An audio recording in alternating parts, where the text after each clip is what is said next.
श्रीमान् वेङ्कटनाथार्यः कवितार्किककेसरी वेदान्ताचार्यवर्यो मे सन्निधत्तां सदा हृदि यस्य वाङ्कृतिपर्यन्ता यतिराजसरस्वती तस्मै वेदान्तगुरवे भूयो भूयो नमो नमः।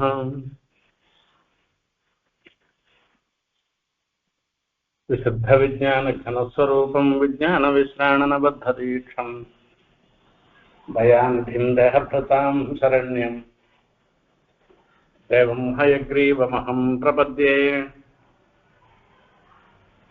श्रीवत्सचिह्नमिश्रेभ्यः नमभुक्तिमधीमहे यदुक्तयः त्रयी कण्ठे यान्ति मङ्गलसूत्रताम्। स्वपादसंश्रयणहेतुषु साधिकारान्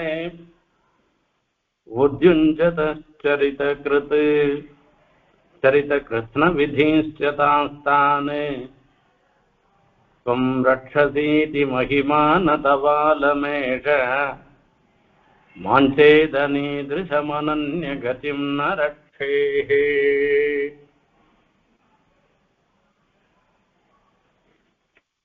99வது ஸ்லோகம். ஆழ்வான் எம்பெருமானை பார்த்து சொல்ற வார்த்தை இது. இதுக்கு முன்ன சொன்ன அனுத்தமம் பாத்திரமிதம் தயாயாகன்னு அளவந்தார் சாச்சா மாதிரி உம்முடைய கருணைக்கு நான் தான் பாத்திரமாக ஆவேன். ஐஸ்வர்ய வீரிய கருணா गरिमठ समाद्याः स्वामिन् अकारण सुहृत्वम् अथो विशेषात् सर्वे गुणाः सविषयाः तव माम् अपार घोराघपूर्णम् अगतिम् निहतम् समेत्य. எம்பெருமானுக்கு இருக்கக்கூடிய ஐஸ்வர்யம் வீரியம் கருணம் இப்படி பொறுமை போன்ற எத்தனை குணங்கள் உண்டோ அத்தனை குணங்களுக்கும் என் விஷயத்துல அந்த குணங்கள்லாம் என் விஷயத்துல ஏற்பட்டு அது நிறம் பெறுகின்றன. அது எல்லாத்துக்கும் பாத்திரமாக அப்போ லட்சியத்தை அடைஞ்சதாக ஆறுதுன்ற சொல்லி சொன்னேன். இதுல ஆழ்வார் பாசுரம் நம்மாழ்வார் பாசுரம் அதை ஒத்தி அதாவது அதை பின்பற்றி வந்திருக்கிற ஒரு ஸ்லோகம் இப்ப சொல்ல போற ஸ்லோகம். பாத சம்ஸ்திரேண ஹேதுஷு சாதிகாரான் உத்யுஞ்சதः சரித கிருத்ன விதீஸ்ச தாஸ்தான் த்வம் ரக்ஷசீதி மகிமான தவாலமேஷ மாம் சேத் அனீதிருஷம் அனன்யகதிம் நரக்ஷேஹ. ஹே பகவன், இந்த எம்பெருமானை பார்த்து சொல்ற எம்பெருமானை அடைவதற்கு 2 வழிகள் சொல்லப்படுகின்றன. பக்தியா பிரபத்யாவா மகாமதே என்பதாக சொல்லப்படுகிறது. அந்த பக்தியா பிரபத்யாவா மகாமதேன்னு சொல்லச்சே பெருமாளை அடைவதற்கு சரணாகதியும் பக்தி யோகமும் தான் 2 உபாயங்கள் தான் உள்ளனன்னு சொல்லிருக்கபடினால இங்க அந்த பக்தி யோகத்துல அடங்கினதுதான் கர்மயோக ஞான யோக பக்தி யோகங்கள். இது 3 சொல்றது. பாத சம்ஸ்ரயண ஹேதுஷு, ஹேதுஷுன்னு பகுவச்சனம் சொல்லியிருக்க. அப்போ கர்மயோகம் ஞான யோகம் பக்தி யோகம் சரணாகதி எல்லாத்தையும் சேர்த்துண்டு அந்த ஹேதுஷுன்னு சொல்லணும். இல்ல கர்மயோகம் ஞான யோகம் பக்தி யோகம், இந்த கர்மயோக ஞான யோகத்தோடு சேர்ந்து இருக்கிற பக்தி யோகம், இந்த 3 சாஸ்திரத்துல சொல்லிருக்கு. எங்கேயான சீபாஷ்யங்கள்லாம் கூட பார்த்தோம்னா நிறைய விசாரங்கள்லாம் வரும். இந்த விசாரத்துல வரைச்சே எம்பெருமான அடைவதற்கு வழியாக சொல்லச்சே பக்தி யோகத்தை தான் சொல்லிருக்கு. பக்தி யோகத்துல தான் அந்த குணசம்ஹார பாதை, எந்தெந்த குணங்களை எப்படி பண்ணணும், தகர வித்யா, தாண்டில்ய வித்யா, வைசானர வித்யா, பிரதர்த்தன வித்யான்னு சொல்லி பல வித்தியைகள்லாம் சொல்லப்படுகின்றன. இப்ப அந்த பக்தி யோகத்தை எடுத்துட்டு அந்த கர்மயோக ஞான யோக சாதனங்களான கர்மயோக ஞான யோக பக்தி யோகாதிகள்ல சாதிகாரான் என்பதாக சொல்றாரு. இந்த கர்மயோக ஞான யோகம் பக்தி யோகம் பண்ணணும்னாக்க அதுக்கு ஒரு தகுதி வேணும். எல்லாராலையும் கர்மயோகமோ ஞான யோகமோ பக்தி யோகமோ பண்ண முடியாது. அத்தியனம் பண்ணிருக்கணும். அத்தியனம் பண்ணுவதற்கு ஏற்ற பிறவி திரைவர்ணிகளாக இருக்கணும். சூத்ராலா இருந்தாருனாக்கா அவளால கர்மயோக ஞான யோக பக்தி யோகங்களை அனுஷ்டிக்க முடியாது. இப்போ அந்த பேசிக்லயே அடிபட்டு போயிடும் நமக்கு. இந்த கர்மயோக ஞான யோக பக்தி யோகம் பண்றதுக்கு தகுதி இருக்கா இல்லையான்றதுனால அது ஜன்மத்தினால அந்த பிறவியினால பரியுதாசம் பண்ணும். அதாவது இவெல்லாம் விளக்கப்பட்டதாக இருக்கிறதுன்றது ஒரு நிலை. அதுக்கப்புறமா இந்த கர்மயோக ஞான யோக பக்தி யோகங்கள்ல சொல்லச்சு இந்த கர்மயோகம் பண்றதுக்கு உண்டான சக்தி வேணும், ஞானம் வேணும். ஞானமும் சக்தியோ இல்ல ரெண்டுமே இல்லாத போயிடுச்சோம்னாக்கா நம்மளால அந்த உபாயத்தை அனுஷ்டிக்க முடியாத போயிடும். எப்படி பண்ணணும்ன்ற ஞானம் வேணும், அதை அனுஷ்டிக்கிறதுக்கு உண்டான சக்தியும் வேணும். ரெண்டும் இல்லாத போயிடுச்சுன்னா அந்த உபாயத்தை அனுஷ்டிக்கவே முடியாத போயிடும்.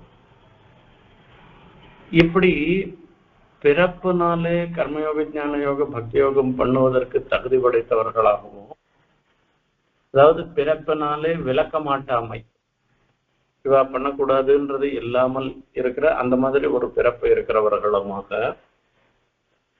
கர்மயோக ஞான யோக பக்தி யோகங்கள்ல பண்ணுவதற்கு உண்டான சக்தியும் ஞானமும் இருக்கிறவர்கள் அவள்லாம் ஒரு பக்கு. உத்யுஞ்சதः சரித கிருஷ்ண விதிஸ்தான். இத 3 விதமா பிரிக்கிறார் ஆழ்வார். முதல்ல கர்மயோக ஞான யோக பக்தி யோகங்கள் பண்ணுவதற்கு தகுதி படைத்தவர்கள்ன்ற ஒரு வர்க்கம். சரி, தகுதி படைத்தவர்கள் எல்லாமே எல்லா காரியத்தையும் பண்றாளான்னு நமக்கு கூட தான் அத்தியனம் பண்றதுக்கு தகுதி இருந்துருக்கு. எத்தனை பேர் அத்தியனம் பண்ற? நமக்கு கூட தான் சாஸ்திரம் வாசிக்கிறதுக்கு பிரம்ம வித்திய கிரகிக்கிறதுக்கு தகுதி இருந்துருக்கு. எத்தனை பேர் நம்ம பிரம்ம வித்தியை கிரகிக்கிறோம்? இல்லையே. அப்ப தகுதி இருந்தும் இதுல முயற்சி இல்லை பண்ணாதவா இருக்காள, அவள்லாம் அது பிரயோஜனம் இல்லாதமாக தான் ஆயிடும். தகுதி இருக்கிறது, அவளுக்கு தகுதி இருக்கிறதுல ஒரு எந்த அம்சத்திலையும் அது விசேஷமாக கருதப்படாது. அப்ப தகுதி இருந்துட்டு அதுக்கு உண்டான முயற்சியும் பண்றவாளா இருக்கா பாருங்க, அவ உத்யுஞ்சதா அப்படின்னு. நாம கர்மயோகம் பண்ணணும், நாம ஞான யோகம் பண்ணணும், பக்தி யோகம் பண்ணணும்னு அந்த கர்மயோக ஞான யோக பக்தி யோகத்துல ஈடுபடுறவர்களாக இருந்துருக்கவா. நாம பண்ற முயற்சி எல்லாமே பலத்தை கொடுக்கறதான்னு கேட்டோம்னாக்க தெரியாது. பகவத் சங்கல்பம் இருந்ததுன்னாக்க அந்த முயற்சி பலன் கொடுக்க போறது. பகவத் சங்கல்பம் இல்லாத போயிடுச்சுன்னாக்க அந்த முயற்சி பலன் கொடுக்காததான் போயிடும். அப்ப அதுக்கு எத்தனையோ தடங்கள் வரப்போறது. அந்த தடங்கள் எல்லாம் மீறி நாம பண்ற ஒரு பிரயத்னம் சபலமாறுதுன்றது இருக்க, அது நம்ம கையில இல்லை. இப்ப இந்த இடத்துல என்ன ஆகுது அப்படின்னா, இன்னொரு கேட்டகரி, 3வது வர்க்கத்தை சொல்ற. முதல் வர்க்கம் அதிகாரம் படைத்தவர்கள், 2வது வர்க்கம் அதிகாரத்தோட இல்ல, அதுல ஈடுபாடு உடையவர்களாக இருந்து ஈடுபடுபவர்கள், அந்த முயற்சியை பண்றவர்கள். 3வது இந்த இடத்துல சொல்றது அந்த முயற்சி பலன் அடையும்படியாக பக்தியோக நிஷ்பத்தி ஏற்படுறவர். சரித கிருஷ்ண விதிஷ்ட, இந்த பக்தியோகத்து சரித்தம், அதாவது அனுஷ்டிக்கப்பட்ட கிருஷ்ண விதி, முழுமையான அந்த விதிகளை முழுமையாக அனுஷ்டித்தவர்கள்னு 3 கேட்டகரி இருக்கா.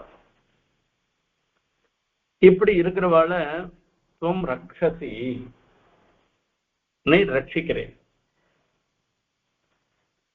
இப்படி இருக்கிறவாள் பெருமாள் ரட்சணம் பண்றாரு, அதுல ஒன்றும் சந்தேகமே கிடையாது. இந்த நேகாபிக்கிரமன் ஆசோஸ்தின்னு சொல்ற, நாம ஒரு நல்ல காரியத்தை பண்ணோம்னாக்க அந்த நல்ல காரியத்துக்கு எப்பவுமே வீணா போகாது. வீணா போறதுன்றது வரவே வராது.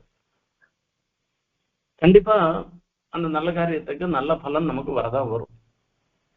இப்ப ஏதோ சில காரணங்கள்னால அது தடங்கள் அடைஞ்சதாக இருந்தாலும் கூட இந்த நல்ல தொடக்கம் இருக்க இந்த நல்ல காரியத்துக்கு எப்பவுமே தொடக்கத்துக்கு நாசம்ன்றது கிடையாது. ஐயோ இது வீணா போயிட்டே அப்படின்னு நினைக்கவே வேண்டாம். ஈட்டப்படை கல்படையாக இருக்கும் என்பதாக சுவாமி தேசிகன் சாதிக்கிறார்.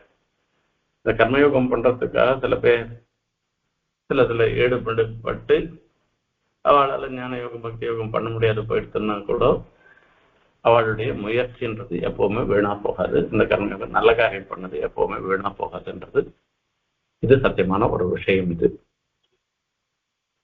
ஆகையால இப்ப இவாழ்ல சக்தி தகுதி படைத்தவர்களாக இருக்கிறவர்களோ அல்லது அதுல பிரயத்னப்படுறவாளோ இல்ல நிர்விக்னமாக பக்தி யோகத்தை முடிச்சவாளோ அவ விஷயத்துல பெருமாள் எப்பவும் அனுகிரகம் பண்ண போறேன், அதுல ஒன்றும் சந்தேகமே இல்லை. அவளை மாத்திரம் ரட்சணம் பண்ண போருமா? துவம் ரட்சதீதி மகிமான தபாலமேஷ. துவம் ரட்சதி இது மகிமா, நீர் ரட்சிக்கிறேன்றது இருந்துருக்கு. இதுதான் உன்னுடைய மகிமை. கர்மயோக ஞான யோக பக்தி யோகம் பண்றவா யார் முறைப்படி சாஸ்திரம் வாசிச்சு முறைப்படி அனுஷ்டானம் பண்ணி யார் முறைப்படி எல்லாத்துலயும் நடந்துகிறாரோ, யார் உம்முடைய கட்டளையை எந்த சமயத்திலையும் மீறாதவர்களாக நடந்து கொள்கிறார்களோ அவ எல்லாரையும் நீ ரட்சணம் பண்றேன்றது இருக்க. இது விசேஷம்தான். ஆனா இது உமக்கு ஒண்ணும் இது ஒன்றும் பெருமை இல்லை. சாதாரணமா பார்த்தோம்னாக்க லஞ்சம் வாங்காத பிராந்தமா இருந்துன்னு வச்சுக்கோங்களேன், ரூல்ஸ் பிரகாரம் என்ன முறை இருக்கோ முறை பிரகாரம் எல்லாம் நாம பண்ணிருந்தோம்னாக்க அந்த ரூல்ஸ்ல இருந்து துளி கூட டிவியேட் ஆகாத நாம ஒவ்வொரு காரியத்தையும் பண்ணிருந்தோம்னாக்க அதுக்கு அப்ரூவல் கவர்மெண்ட்ல அப்ரூவல் கொடுக்குறான். அது ஒரு பெரிய விசேஷம் இல்லை. இப்ப அதனால நாம என்ன புதுசா எதனா சாதிக்க போறோம்னா ஒன்னும் சாதிக்க போறது ஒன்றும் கிடையாது. ஆனா இது எதுவுமே தெரியாமல் சில பேர் நடந்துக்கிறாங்க. அவனுடைய செயல்களையும் அத சரிப்படுத்திண்டு அவளுக்கும் அனுகிரகம் பண்றது இருந்துருக்க, அதுதான் விசேஷமாக கருதப்படுகிறதே தவிர இவாளை அனுகிரகம் பண்றது இது ஒண்ணும் உனக்கு ஒரு பெரிய பெருமை இல்லை. துவம் ரட்சதீதி மகிமான தவாலமேஷ மாம் சேதனீசமனன்யகதிம் ந ரட்சேஹே. மாம் ந ரட்சேஹே சேது, என்ன கணக்கு நீ ரட்சணம் பண்ணாத போயிட்டே இருந்தாக்கா, மாம்னு சொல்லச்சே தான் எப்படிப்பட்டவர் என்பதை சொல்ற. மாம் சேது அனீதிருஷம். அனீதிருஷம் இப்படி கர்மயோக ஞான யோக பக்தி யோகங்களை செய்வதற்கு தகுதி படைத்தவனாக இல்லாமல் இருந்திருக்க நானும்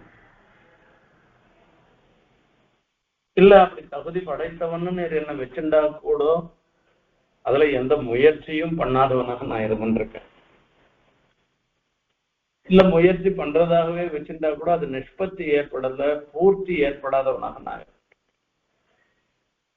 இப்படிப்பட்ட என்னை நேர் கணக்கு, அதாவது கர்மயோக ஞான யோக பக்தி யோகங்கள்லாம் பண்ணாமல் இருந்துருக்கிற என்ன கணக்கு நீ ரட்சணம் பண்ணுவதாக இருந்ததுன்னாக்கா, என்ன ரட்சணம் பண்ணாத போயிட்டே இருந்தாக்கா,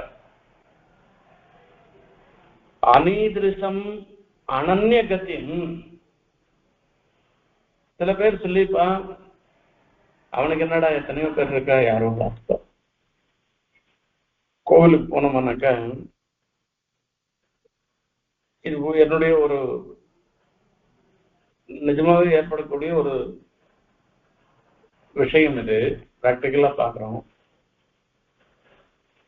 கொஞ்சம் பெருமாள் சேவை பண்ணி வைக்கணும் அப்படின்னு கேட்டோம்னாக்கா, சரி யார என்ன சொன்னோம்னாக்கா, அவ என்ன சொல்லுவா, இல்ல இல்ல இப்ப நான் அவசரமா போயிட்டு இருக்கேன், நீ வேற யார் என்ன அப்படின்னு ஏதோ சொல்லிடுவா.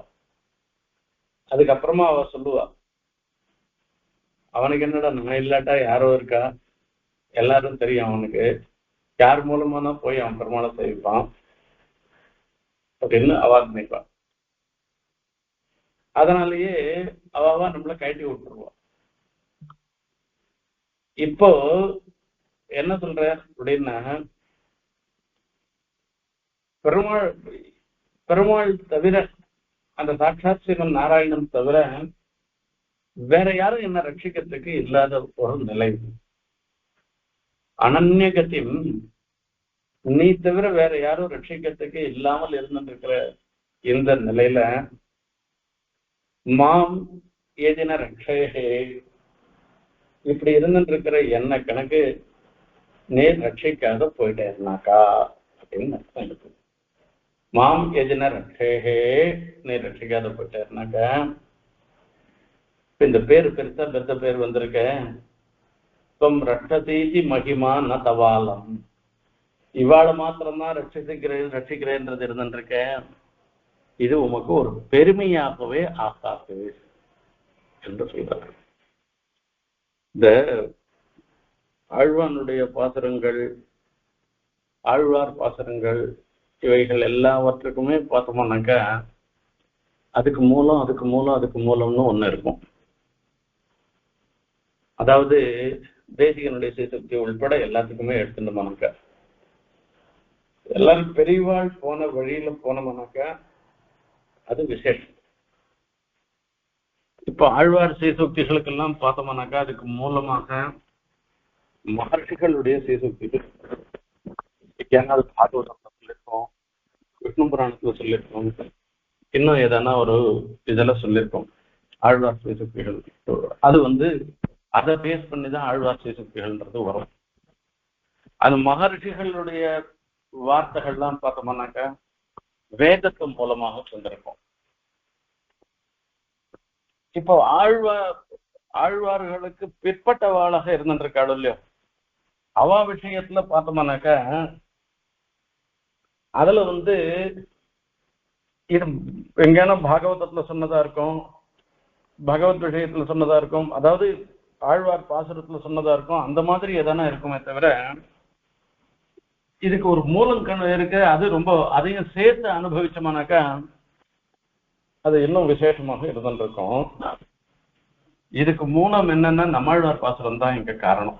இந்த சீசுக்திக்கு மூலமாக இருக்கிறது நம்மாழ்வார் சீசுக்தி. ஈசன் வானவர் கண்பன் என்றால் அது தேசமோ திருவேங்கடத்தானுக்கு, நீசனேன் நிறைவொன்றுமில்லேன் என் கண் பாசம் வைத்த பரஞ்சுடர் சோதிக்கே. நம்மாழ்வார் சாதிக்கிற ஒழிவில் காலமெல்லாம் உடனாய் மன்னி வழிவிலா வடிமை செய்ய வேண்டும் நாம் எழுவிரலருவி திருவேங்கடத்து எழில்கள் சோதி எந்தெந்த தந்தைக்கே என்பதாக இந்த திருவேங்கட மலையில எழுந்தருள் இருந்திருக்கிற அந்த எம்பெருமானுக்கு நாம் ஒழிவில் காலமானு சொல்லி சர்வதேச சர்வகால சர்வாவஸ்தோச்சிதமான கைங்கரியங்கள் எல்லாவற்றையும் நாம் பண்ணணும் என்று பாரிக்கிறேன். இப்படி பாரிக்கும் பொழுது அவர் சொல்ற எம்பெருமான ஸ்தோத்திரம் பண்றேன், அந்த பாசுரத்துல வச்சு அந்த திருவேங்கட மலையை ஸ்தோத்திரம் பண்றேன், திருவேங்கட மலையோட இல்லாத அந்த திருவேங்கடத்துல எழுந்துள்ள இருக்கிற எம்பெருமானையும் ஸ்தோத்திரம் பண்றேன்.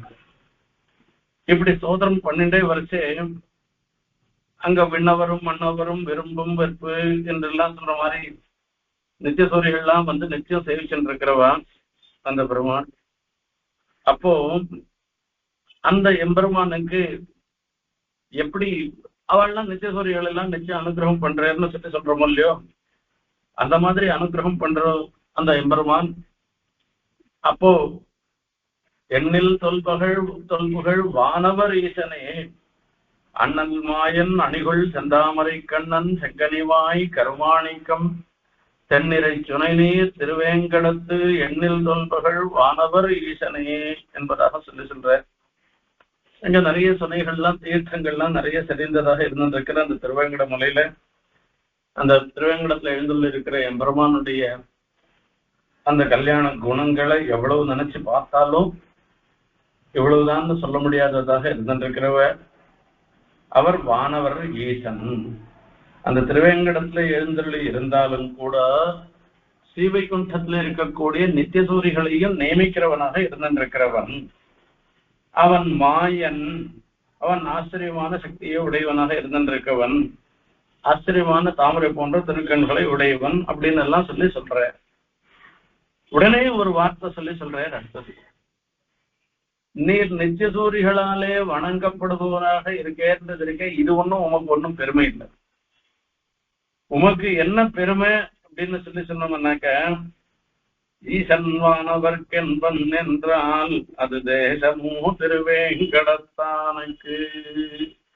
நித்தியசூரிகளை அனுகிரகிக்கிறவன் என்கிற ஒரு விசேஷத்தை கணக்கு இதுதான் அந்த திருவேங்கடமுடையானுக்கு விசேஷம்னு சொன்னோம்னா, இது உனக்கு அது ஒன்றும் பெரிய பெருமை இல்லைன்னு அர்த்தம். ரக்ஷசீதி மகிமான தவாலமேஷ, உம்முடைய மகிமை இப்ப இவாள் எல்லாம் கர்மயோக ஞான யோகம் பக்தி யோகம் பண்றவாள அனுகிரகிக்கிறதுன்னு சொன்னா அது ஒன்றும் பெரிய விசேஷம் இல்லை. அப்ப என்னடா அப்படின்னா, நீசனே நிறைவொன்றுமில்லேன் என் கண் பாசம் வைத்த பரஞ்சுடர் சோதிக்கே. நீசனே நிறைவொன்றுமில்லேன் என் கண் பாசம் வைத்த பரஞ்சுடர் சோதிக்கே. அதே வார்த்தை தான் இந்த இடத்துலயும் சொல்லிருக்க, அனிதிருஷம் அனன்யகதிம் அரட்டே. இப்படி நான் அதிநீச்சனாக நான் இருந்துருக்கேன். இது ஒரு பெரிய தேஜஸ் ஒண்ணும் இல்லை. அவ நித்தியசூரிகள்லாம் அப்ராகிருதமான சரீரத்தோட இருந்துருக்கிறவா, அவளை நீ ரட்சணம் பண்றேன்னு சொன்னா அது ஒரு பெரிய விஷயம் இல்லை. நான் அதிநீச்சனாக நான் இருந்துருக்கேன். நான் என்னுடைய பிறப்பினால நீச்சல், என்னுடைய செயல்களால நீச்சல், குணங்களால நீச்சல். நான் பண்றவன் எப்ப பார்த்தாலும் எனக்கு வெறுப்பு எல்லாத்தோடையும் நான் இருந்துருக்கிறவன் நானே. சுத்ரஹா சலமதிஹி அசூயா பிரசவபோன்னு ஆளவந்தார் சொல்றாரு. என்னென்ன ஒரு துர்குணங்களோ அத்தனை துர்குணங்களோட நான் இருந்துருக்கிறவன் நானே. என்னென்ன எங்கேயான காத்தால இருந்து சாயங்காலம் வரைக்கும் தேடி பார்த்தா இதனா ஒரு நல்ல குணம் இருக்குமோ அப்படின்னு தேடி பார்த்தாக்கா ஒரு நல்ல குணமும் இல்லாதவனாக நான் இருந்துருக்கிறவன் நானே. இப்படி எல்லா விதத்தினாலையும் அதிநீச்சமாக இருந்துருக்கிற எனக்கு ரட்சணம் பண்ணாத, என்ன ரட்சணம் பண்ணாத நீ தேவதைகள் நித்தியசூரிகளையும் தேவதைகளையும் ரட்சணம் பண்றேன்னு சொன்னா அது போய் ஒரு பெருமை இல்லை உனக்கு. உனக்கு பெருமை என்ன அப்படின்னா, இப்படிப்பட்ட செங்கனிவாய் கருமாணிக்கம் என்றெல்லாம் சொல்லக்கூடிய இப்படிப்பட்ட திவ்யமங்கள விக்கிரகத்தோட என்னுடைய என்கண் பாசம் வைத்த பரம் சுடர் ஜோதிக்கே அதிநீசமாக இருந்திருக்கிற மாயாவி பரமானந்தம் திப்பா வைகுண்டமுத்தமும் சுவாமி புஷ்கரணி தேரே ரமயா சகமோதத்தேன்னு ஸ்ரீ வைகுண்டத்துல இல்லாதுதான் இங்க திருவேங்கட மலையில வந்துடும் போறது. ஆனா பெருமாளுக்கு ஸ்ரீ வைகுண்டத்தை காட்டிலும் இந்த திருவேங்கட மலையில இந்த சுவாமி புஷ்கரணி கரையில இருக்கிறது இருக்கு, அது ரொம்ப போக்கியமா இருக்கு. இந்த பெருமாளுடைய குணங்கள் எல்லாமே ஆச்சரியமானது, மாயாவின்னு சொல்ற. ஆகையால இந்த இடத்துல சொல்லச்சு என்ன ரட்சிக்காத போயிட்டு போனா இது உனக்கு தேஜஸ் இல்லைன்னு அருள்வார் சாட்சி.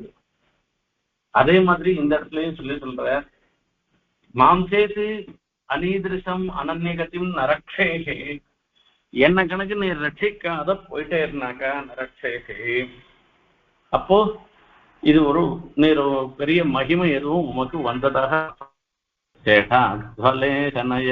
கைவாதி பாரா பெருமாளை பார்த்து சொல்ற சுவாமி தேவ். நான் வழி தவறி ஒரு காட்டுக்குள்ள வந்துட்ட மாதிரி வந்தவன் நானு.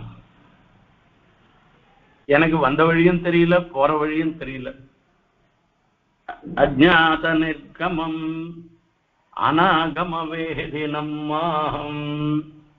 இந்த காட்டுக்குள்ள நுழையச்சே இப்படித்தானே வந்திருப்போம், அது எந்த வழின்னு பார்ப்போம்னா அதுவும் தெரியல. வெளியில போறதுக்கு உண்டான வழியும் எனக்கு தெரியல. அந்தன்ன கிஞ்சித் அவலம்பனமஸ்னுவானம். நானும் குருடனா இருந்துட்டு இருக்கேன். நான் கண்ணும் தெரியல எனக்கு. சரி, கண்ணு தெரியாட்டா போறது எதனா ஊன்றுகோலாக இருக்கக்கூடிய ஒரு கொம்பானா வச்சுட்டு இருக்கா, அந்த கொம்பை வச்சுட்டு போய் சேரலாமா அப்படின்னு பார்த்தோம்னா என்கிட்ட கொம்பும் இல்லை. அப்ப யாரானா வழி காட்டுறதுக்கு யாரானா ஆப்டுவாளா தெரியல, யாருமே இல்லை. இப்படி நான் இந்த சம்சாரம்ன்ற ஒரு பெரிய காடு இருக்கேன், அந்த காட்டுள்ள நுழைஞ்சுட்டு இருக்கேன் நானு. இது எப்படி வந்தேன்னு தெரியல, எப்படி வெளில போறதுன்னு தெரியல. இதுக்கு ஊன்றுகோலா இருக்கிறவா நமக்கு யாரானா இந்த கொம்பை பிடிச்சிட்டு அனண்டை கொண்டு விடுறதுக்கு ஆச்சாரியால் தான் இருக்கணும். அந்த ஆச்சாரிய கட்டாட்சமும் எனக்கு ஒன்றும் இது வரைக்கும் வந்ததாக இல்லை. நான் ஒரு குருடம் மாதிரி நான் போயிட்டு இருந்துட்டு இருக்கேன் நானு. அப்படி இருந்துட்டு இருக்கச்சே உம்முடைய கட்டாட்சம் ஏற்பட்டு அங்கேருந்து வெளியில வர ஆரம்பிச்சுடுறேன். அங்க ஆச்சாரியால் என் கொம்பை பிடிச்சிட்டு வெளியில காண்பிக்கிற மாதிரி ஒருத்தர் வர. அந்த கொம்பை பிடிச்சிட்டு வரச்சு இவ்வளவு தூரம், கொஞ்சம் தூரம் தான் பாக்கி இருக்கு, அவ்வளவு தூரத்துக்கு கொண்டு வச்சுட்டார். அதாவது என்ன அர்த்தம், இப்ப இந்த ஜென்மான்றது எத்தனையாவது ஜென்மா, நம்ம 100வது ஜென்மாவா 200வது ஜென்மாவா கோட்டியாவது ஜென்மான்னா நமக்கே தெரியாது. நமக்கு தெரியாதபடி அத்தனை ஜென்மங்களை நாம எடுத்து இன்னைக்கு நாம மனுஷனா பிறந்திருக்கோம், அதுலயும் சிவைஷ்ணவனா பிறந்திருக்கோம், ஆச்சாரிய கட்டாட்சம் வரும்படியாக வந்திருக்கோம். இவ்வளோ தூரம் என்னை கொண்டு வந்து விட்டுருக்கிய, இன்னும் கொஞ்சம் தூரம் தான் இருந்துருக்கு சிவை குண்டத்துக்கு அழைச்சும் போறதுக்கு. இவ்வளவு தூரம் கொண்டு வந்து விட்ட உனக்கு இன்னும் கொஞ்சம் தூரம் அழைச்சும் போறது தானே பெரிய கட்டம். சேஷாத்வலேசனயனே கைவாதி பாரஹா ஏதாவதீம் பதவீம் கமயிது தயாளோஹோ சேஷாத்வலேசனயனே கைவாதி பாரஹா. இன்னும் கொஞ்ச தூரம் தானே இருந்துருக்கு. இது ஒண்ணு ஏத தேகாவசானமாம் துப்பாதம் பிராபய ஸ்வயம்னு சொல்லி இந்த தேகாவசானத்துல மோட்சத்தை அடைய போறோம். அப்ப அது இதுக்கு இந்த தேகாவசானம் வரைக்கும் இருந்து என்ன மோட்சத்தை அடைவிப்புக்கிறது அதுதான் உமக்கு பெரிய கட்டமா அப்படின்னு சொன்னா அதுதான் பெரிய கட்டமா இருக்கும். சில சமயத்துல பார்த்தோம்னாக்கா பெரிய மூட்டை தூக்கிட்டு வருவோம். இந்த மூட்டையை தூக்கிட்டு வரைச்சு ஆத்து வாசல் வரைக்கும் கஷ்டப்பட்டு தூக்கிட்டு வந்துருவோம். ஆத்து வாசல்ல யாரானா நம்ம ஆத்து பசங்களோ நம்ம சேர்ந்தவாளோ யாரோ இவ்வளவு மூட்டையை தூக்கிட்டு வர்ற ஒரு பை என்கிட்ட கூடன்னு சொல்லிட்டு நம்மள்ட இருந்து அந்த பைய வாங்கிட்டாள்னாக்கா அப்ப நமக்கு ஒரு நிம்மதி வருது பாருங்க. அந்த மாதிரி நிம்மதியே இப்ப எதிர்நோக்கி இருந்துட்டு இருக்க. இவ்வளவு தூரம் வந்தது பெருசு இல்ல, இதுக்கப்புறமாவும் என்ன அந்த சிவை குண்டத்துக்கு அடையும்படியாக பண்ணணும்ன்றது இருக்க. அது யாரால முடியும்? உம்மாலதான் பண்ண முடியும். நீர் கருணை கடலாக இருக்கிறதுனால உம்மை ஒத்தரால தான் பண்ண முடியும்னு. धी कर्म भक्ति रहिता रहितस्य कदाप्यशक्त्या. இதே மாதிரி ஞாச திலக்கத்துல சாதிக்கிறார் சுவாமி தேசிகன். கர்மயோகம் ஞான யோகம் பக்தி யோகம் எல்லாம் சொல்றமே, அந்த கர்மயோக ஞான யோகம் பக்தி யோகங்கள்லாம் பண்ண முடியாதவனாக நான் இருந்துட்டு இருக்கேன் என்பதாக சொல்றேன். என்ன நான் பண்ண வேண்டியதெல்லாம், அதாவது என்னை பொறுத்த வரைக்கும் அந்த ரங்கநாதனுடைய கட்டாட்சம் ஒன்னையே எதிர்நோக்கி நான் இருந்துட்டு இருக்கேன். நானு கனகருணா ரசௌக பரிதாம் பரிதாபஹராம் நயன மஹச்சடாம் மயி தரங்கய ரங்கபதே துரித ஹுதாசன ஸ்புரித துர்தம துக்கமஷி மலினித விஸ்வசௌத துரபன்ஹவ வர்ண சுதாம். இது ரங்கநாதனுடைய கட்டாட்சம் வரணும். இந்த ரங்கநாதனுடைய கட்டாட்சம் அப்படியே பீச்சு அடிக்கிற மாதிரி ஒரு பெரிய ஒரு ஜோன்னு கொட்டுற மழை, பெரிய மழை கொட்டுற மாதிரி வரணும்.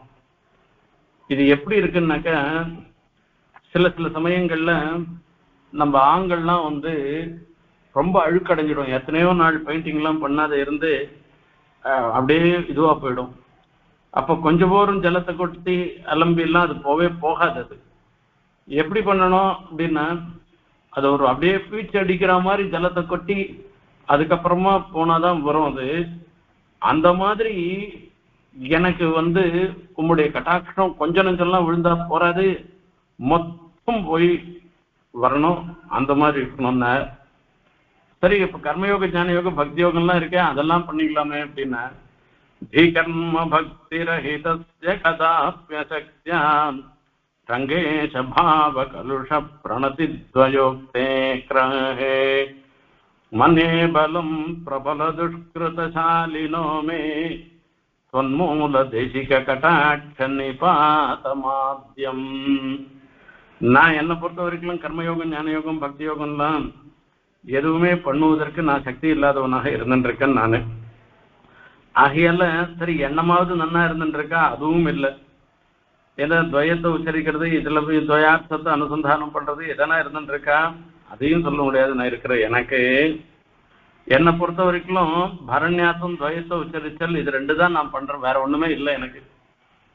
எப்படி மன்யே பலம் பிரபல துஷ்கிருதசாலினோ மே தொன்மூல தேசிக கட்டாட்ச நிபாதமாத்யம். தொன்மூல உம்மாலே ஏற்படுத்தப்பட்ட ஒரு ஆச்சாரிய கட்டாட்சம், அந்த ஆச்சாரிய கட்டாட்சம் தான் எனக்கு பெரிய பலமாக இருந்துருக்குன்னு சொல்ற.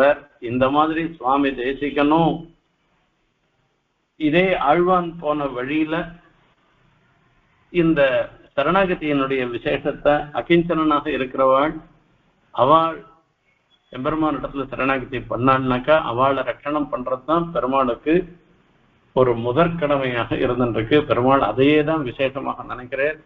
அதனாலதான் பெருமாளுக்கு பெருமை ஏற்படுறது என்கிற இந்த விஷயத்தை இந்த ஸ்லோகத்தினால சுவாமி சாதிக்கிறார். ஆழ்வான் சாதிக்கிறது எல்லாம் அப்படியே 100க்கு 100 பிராக்டிக்கலான ஒரு நிஜம். அது அந்த ரீதியில நம்ம மாதிரி இருக்கிறவாளுக்கு பெருமாள் இந்த ஆச்சாரிய கடாட்சத்தை ஏற்படுத்தி ரட்சணம் பண்றாரு. அதுதான் அவருக்கே பெருமை. நமக்கு இப்ப அவருடைய கட்டாட்சத்துக்கு பாத்திரமாறோன்றது நமக்கு பெருமை இருந்துட்டு போட்டோம், அது அவருக்கே அதுதான் பெருமைன்றது. அப்படிப்பட்ட ஒரு சன்னிவேசம் நமக்கும் அந்த திவ்ய தம்பதிகளுடைய கட்டாட்சம் ஏற்படணும்னு பிரார்த்திச்சென்று விடைபெறுகிறேன். ஸ்வபாத சம்ஸ்ரயண ஹேதுஷு சாதிகாரான் உத்யுஞ்சரித கிருத்ன விதிஸ்யதாம் ஸ்தானே त्वं रक्षसीति महिमा न तवालमेष मां चेत् अनीदृशम् अनन्यगतिं न रक्षेः। कवितार्किकसिंहाय कल्याणगुणशालिने श्रीमते वेङ्कटेशाय वेदान्तगुरवे नमः।